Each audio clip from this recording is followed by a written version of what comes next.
ठीक है. And the first thing that we have taken that comes in the minds is the importance of the board of directors. It is often believed that by stakeholders, the social scientists and the regulators alike, that the key to a good corporate governance lies in the hands of the company's board. अभी तक जितनी भी हमने discussion की थी उसमें हमने यही कहा था कि वो जो प्रिंसिपल एजेंट रिलेशनशिप है, टू पार्टी जो मॉडल है, उसको हमने कहा कि there is a new concept, there is a three party model. It's not only the principal and agents, rather it's the principal, watchdogs and agents. It's not about the owners and the managers of the company, rather there are owners, there are board of directors and the managers of the company. तो इनकी importance काफी है क्योंकि they act as a buffer between or middleman between the management of a company and the shareholders. So they are the one who are in a better position to safeguard the interest of all the stakeholders of the business organization. वो जो corporate governance के हमने different approaches पढ़ी थी, याद है किसी को कौन कौन सी approaches थी? There were three approaches of corporate governance we have discussed earlier. Any one of you?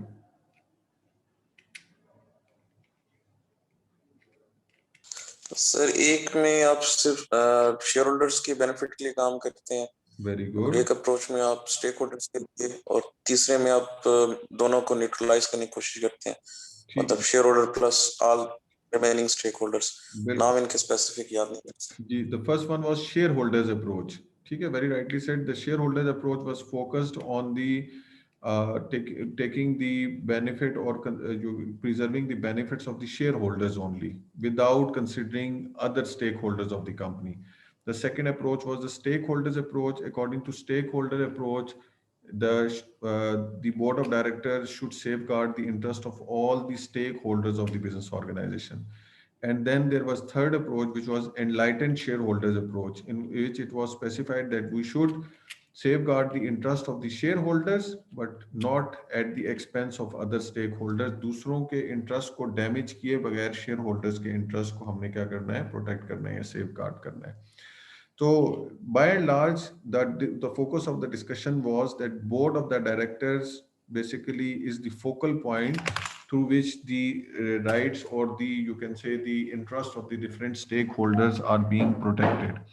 But the question is, how does a board become good? Board को कैसे जो है ना वो अच्छा बनाया जा सकता है? What do you think? How does a board become good? कैसे एक board जो है ना वो अच्छा बनेगा? जी Ali.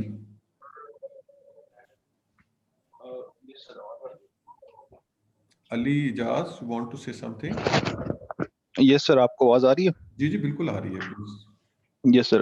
I think sir, board can perform good by being independent in their decisions. कि they cater basically all the viewpoints. कि सिर्फ जैसे कि आपने पहले मेंशन किया कि किसी एक जो है वो स्टेक होल्डर या शेयर होल्डर के बेस के ऊपर वो डिसीजन नहीं करते और वो अपने डिसीजन के ऊपर टोटली इंडिपेंडेंट होते हैं. उनके ऊपर किसी किस्म का कोई प्रेशर या फोर्स नहीं होता. इवन दो इफ अगर कोई लेट्स सपोज के मेजॉरिटी में भी है तो इवन इन दैट केस जो कि राइट होता है कंपनी के बेनिफिट के लिए अल्टीमेटली या फिर फॉर ऑल द पीपल, तो वो उस तरह से काम करते हैं. तो I think this is what makes them good. ठीक है, very rightly said by Ali. One of the very important perspective is independence of the board of directors जो है ना उसमें. तो board of directors should be independent. In that case, sir एक और भी है effectively. Excuse me sir. जी Haris. Sir yes man board को अगर ना हो तो फिर भी बोर्ड गुड बन सकता है. अच्छा, what do you say yes man board? Yes man board मतलब ये है कि वो बॉस इज ऑलवेज राइट वाला एटीट्यूड नहीं हो जो है ना उसमें. Yes sir. ठीक है कि हर चीज में सही है या गलत है, सिर्फ हाँ नहीं कहनी चाहिए. जहां पे जो है वो गलत है तो गलत को गलत भी कहना चाहिए जो है ना उसमें. ऐसी बात है. Yes sir. वैसे हमारे वो एक टीचर थे जो है ना उसमें, आप में कोई आर्मी वाले तो नहीं है? No sir. नहीं है, चले सर फिलहाल तो नहीं, पता नहीं क्या पता. सर वैसे हैं क्लास में लेकिन अभी नहीं है. अच्छा जो होंगे बताएंगे नहीं सर. नहीं सर वो फोर्सेस के उसमें साथ काम तो कर रहे हैं नहीं लेकिन नहीं सर उसमें कोई ऐसी बात नहीं है। जो what I wanted to share is, वो हमारे टीचर थे तो वो कहते थे कि हम पीएम में गए तो उसमें जगह जगह लिखा हुआ था कि always follow these two rules, जो है ना उसमें number 1, boss is always right. Rule number 2, if he is not right then follow rule number 1। समझ में आई ये बात की? Right, yes sir.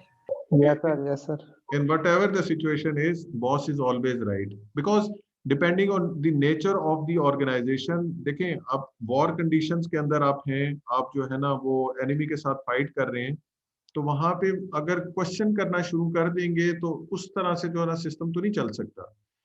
तो सिस्टम ऐसा है जिसके अंदर जो है ना वहां पे there is no room to challenge the senior, और उसके जो है ना जो भी डिसीजन है उसको क्वेश्चन नहीं किया जा सकता। अदरवाइज तो ये होता है कि वो कहते हैं हाँ जी बुलेट फायर करो, पूछता है जी क्यों फायर करूं जो है ना उसमें, ठीक है मुझे तो जरूरत नहीं है, ठीक है, या इसको मैं क्यों मारूं, या ये जो बुलेट है जाया हो जाएगी, या अभी जरूरत नहीं है। तो उसका रूम ही नहीं छोड़ा जाता जो है ना उसमें, बिकॉज डिसीजन ऐसे होते हैं कि वहां पे जो है ना once for all they have to be taken जो है ना उसमें। तो ये यस मैन बोर्ड वाली सिचुएशन भी जनरली ऐसी कंपनीज के अंदर एग्जिस्ट करती है जहां जो है ना मेजॉरिटी शेयर होल्डर्स का या फैमिलीज का जो है ना वो इन्फ्लुएंस होता है।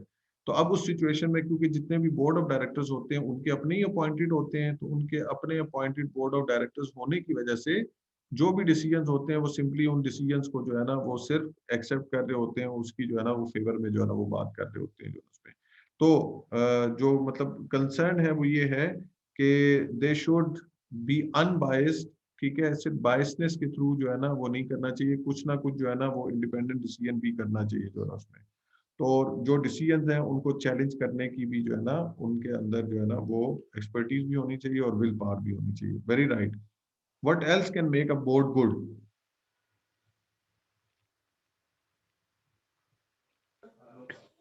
सब बोर्ड मेंबर्स लॉन्ग टर्म्स के लिए होने सर बोर्ड मेंबर अगर माइनॉरिटी शेयर होल्डर के राइट ना मारे, board members minority share holders communication अच्छी होनी चाहिए। कम्युनिकेशन अच्छी होनी चाहिए, ठीक है, वेरी राइट। जो है ना इसको हम कैसे meeting sir they have the power to जी सबा sir they have the power to take the right decision in the good times as well as in the time of crisis of the company. Okay, they have the power to take the decisions, so they should exercise the power effectively and efficiently जो है ना उसमें जब required है, whenever there is a need of the org, they should take those decisions which are in favor of the company। बिल्कुल ठीक है। एक important और aspect है सर, डायरेक्टर्स को सर शेयर्स भी परचेज शेयर होल्डर भी होना चाहिए, क्योंकि उनके अगर एज ए शेयर होल्डर भी इंटरेस्ट होंगे तो वो ज्यादा बेहतर काम करेंगे। Very right. Conflict of interest को मिनिमाइज करने के लिए, शेयर होल्डर्स के इंटरेस्ट को प्रोटेक्ट करने के लिए बोर्ड ऑफ डायरेक्टर्स को शेयर्स भी जो है ना वो होल्ड करने चाहिए, ताकि जो है they should also think like the owners और द शेयर होल्डर्स, और दे प्रोटेक्ट देयर राइट्स जो है ना उसमें। What do you think about the balance on the board? Is it necessary? Yes sir Yes sir. Balance on the Yes, board sir. का क्या मतलब है कि टेबल के एक साइड पे भी जितने बंदे बैठे हैं दूसरी साइड पे भी उतने बंदे बैठे हैं? Sir No, balance sir. means that they have some checks and balances. Sir skills and experience के बारे में very good, very good. Skills Yes, and sir. Experiences के जो है ना पर्सपेक्टिव में बैलेंस क्या मतलब है स्किल्स एंड एक्सपीरियंसेस के मुताबिक? सर एजुकेशन वाइज और ये जो ट्रेनिंग वगैरह होती है इसके बारे से जो एक्सपीरियंस उनका हो वो सारे डायरेक्टर्स अगर फाइनेंस से रिलेटेड होंगे या सिर्फ प्रोडक्शन से रिलेटेड होंगे तो डाइवर्सिटी को कैसे वो कॉप अप करेंगे और कैसे उसके लिए डिसीजन लेंगे। तो वेरी गुड, वेरी गुड। बंदा रिप्रेजेंटेटिव होना चाहिए। there should be balance of the skill or the expertise। For example अगर सारे के सारे फाइनेंस रिलेटेड बंदे जो है ना बोर्ड ऑफ डायरेक्टर्स के अंदर होंगे, तो जो मार्केटिंग रिलेटेड डिसीजन या प्रोडक्शन रिलेटेड डिसीजन हैं वो कैसे इफेक्टिवली लेंगे, क्योंकि वो तो उनका एरिया ऑफ एक्सपर्टीज ही नहीं है। तो इसका मतलब बैलेंस ऑन द बोर्ड क्या होना चाहिए? कुछ एचआर के एक्सपर्ट भी बोर्ड के अंदर होने चाहिए, कुछ फाइनेंस के एक्सपर्ट भी बोर्ड के अंदर होना चाहिए, कुछ प्रोडक्शन रिलेटेड जो एक्सपर्टीज हैं उनकी भी होनी चाहिए। इसी तरह जो गवर्नेंस है या लीगल एस्पेक्ट्स हैं उससे रिलेटेड भी कोई एक्सपर्ट जो है ना वो आपका लीगल एडवाइजर या लीगल कंसल्टेंट जो है ना बोर्ड मेंबर्स के अंदर होना चाहिए। तो एक पूल होना चाहिए, एक डाइवर्सिटी होनी चाहिए रिगार्डिंग दी टैलेंट्स, जिसके मुताबिक जो है ना वो एक अच्छा इफेक्टिवली परफॉर्म कर सके। और क्या हो सकता है बैलेंस में? बैलेंस ऑफ पावर भी होती है। बैलेंस ऑफ पावर का क्या मतलब है?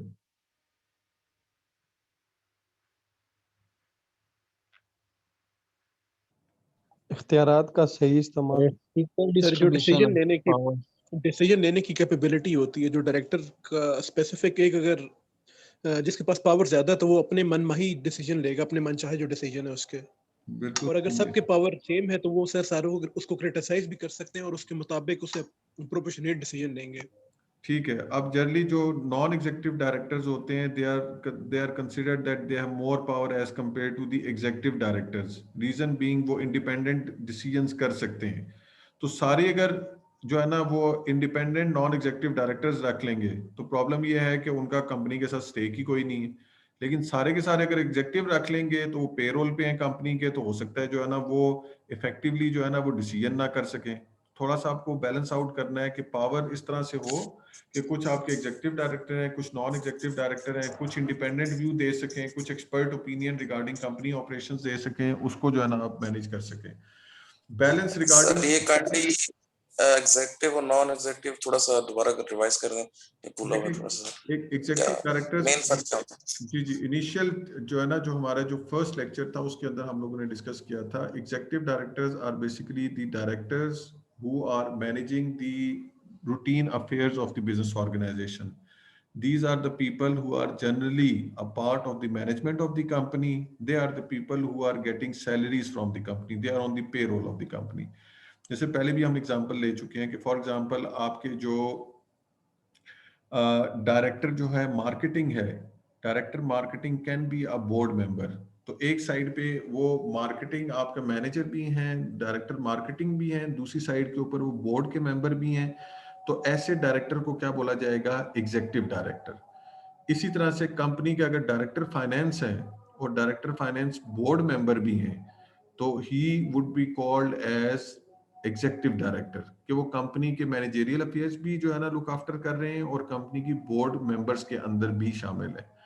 Non executive directors are the one who are not on the payroll of the company, they are not the employees of the company, they are not the ones who are managing the routine business operations, rather they are being appointed to come and attend the board meeting and present their independent and expert opinion.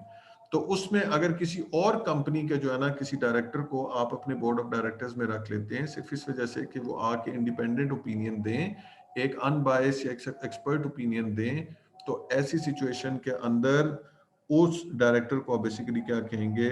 Non executive director. I hope it is clear now. Thank you sir, बहुत शुक्रिया। Welcome जिसमें जी। ठीक है जी। Is a good board born or made? क्या ख्याल है आपका? Sir I think it's made. Sir made है सर। Made, sir. मेड है, इट्स नॉट बॉर्न। ऐसा कहीं नहीं है कि आप कहीं पे जो है ना वो आपने ऐड देखा हो कि अच्छा बोर्ड बराए फरोख्त जो है ना या अच्छे बोर्ड की जो है ना हमें तलाश है, तो वो कहीं से जो है ना वो आपको मिल जाए। You have to make a good and effective board. और इफेक्टिव बोर्ड कैसे बना सकते हैं? जो चीज़ें आप लोगों ने बताई कि उसमें इंडिपेंडेंट लोगों को इनकॉर्पोरेट करके, एक्सपर्ट लोगों को जो है ना इनकॉर्पोरेट करके, डाइवर्सिटी का ख्याल रख के, पावर का ख्याल रख के जो है ना उसमें, ठीक है, टैलेंट का जो है ना वो ख्याल रख के हम क्या कर सकते हैं? डिफरेंट लोगों को बोर्ड मेंबर्स बना सकते हैं जो है ना उसमें, और उसकी बेसिस के ऊपर क्या हो सकता है? बोर्ड जो है वो इफेक्टिव हो सकता है, अच्छा हो सकता है जो है ना। Is a board free to be good? तो क्या ख्याल है आपका? बोर्ड के पास ये इंडिपेंडेंस होती है कि वो अच्छा हो सके? बहुत जगह होती है, बहुत Yes, sir. पाकिस्तानी सिनेरियो में क्या ख्याल है आपका? सर शेयर होल्डर नहीं सर, पाकिस्तानी में सिनेरियो में तो जो फैमिली बेस्ड है मुश्किल। Sir, free होगा पाकिस्तानी सिनेरियो में। नहीं, ये वो वाला फ्री नहीं है कि जो है ना कोई काम काज ना करे जो है ना, ये वो वाला फ्री है कि जिसकी कोई इफेक्टिवनेस नहीं है जो है उसमें। Is a board sir I think नहीं, क्योंकि उनके ऊपर इन्फ्लुएंस बहुत होता है।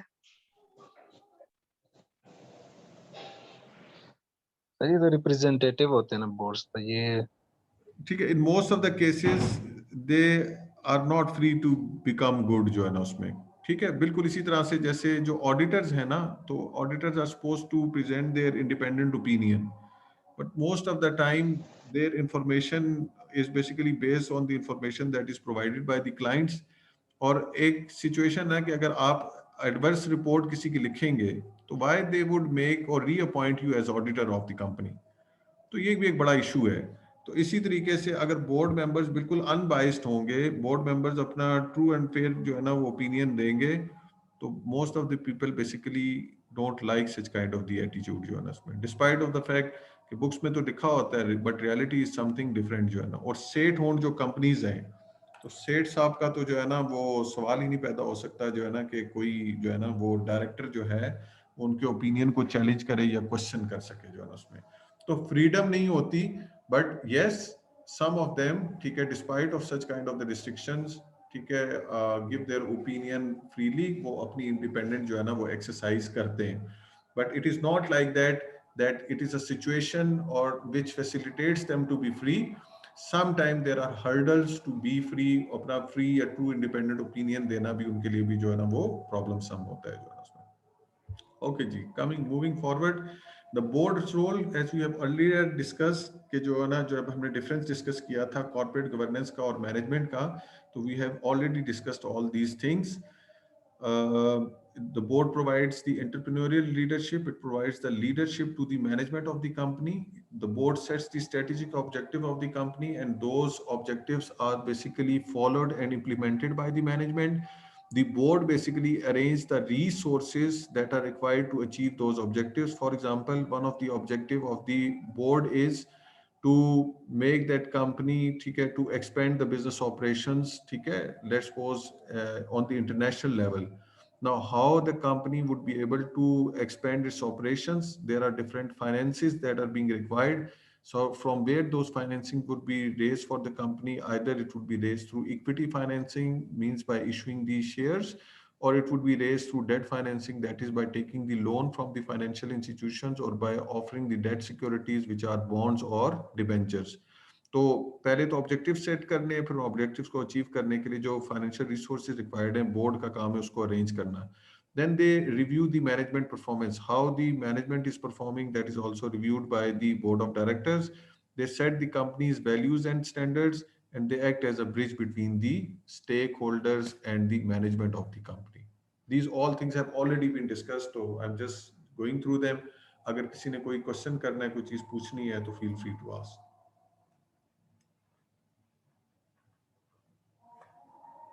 Is it okay? Should we move forward?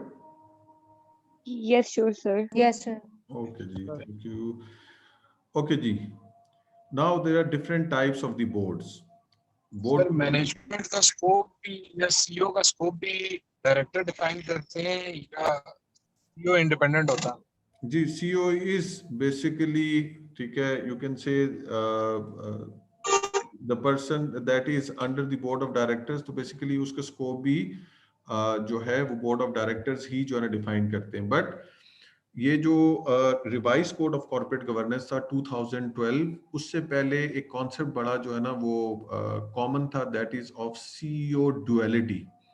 CEO duality basically means CEO and chairman of the company could be that position, both the positions could be held by a single person.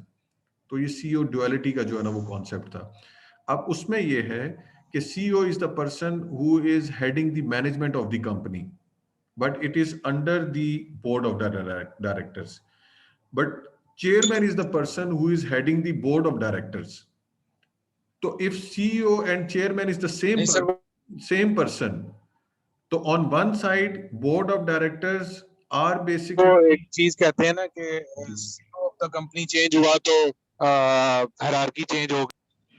हाँ, वो इसी वजह से है ना कि आपके जो है ना, आप फॉर इंस्टेंस अगर वो उसकी जो पोजीशन है सेम पर्सन होल्ड कर रहे हैं, जो सीईओ है वो चेयरमैन भी है, तो on one side that CEO is reporting to the board of directors, और दूसरी साइड पे जब बोर्ड ऑफ डायरेक्टर्स की मीटिंग हो रही है तो वो उसको चेयर कर रहे हैं, मीन सारे बोर्ड ऑफ डायरेक्टर्स क्या कर रहे हैं, उसको रिपोर्ट कर रहे हैं। तो अब वो आपके उस क्वेश्चन का जो है ना वो आंसर है कि सीईओ को जो है ना वो डायरेक्टिव्स बोर्ड ऑफ डायरेक्टर्स देंगे, तो if there is no duality, तो basically yes, board of directors would जो है ना control the CEO of the company, or CEO would report the board of directors. But if there is duality of the position, तो CEO is also the chairman. तो अब पूछ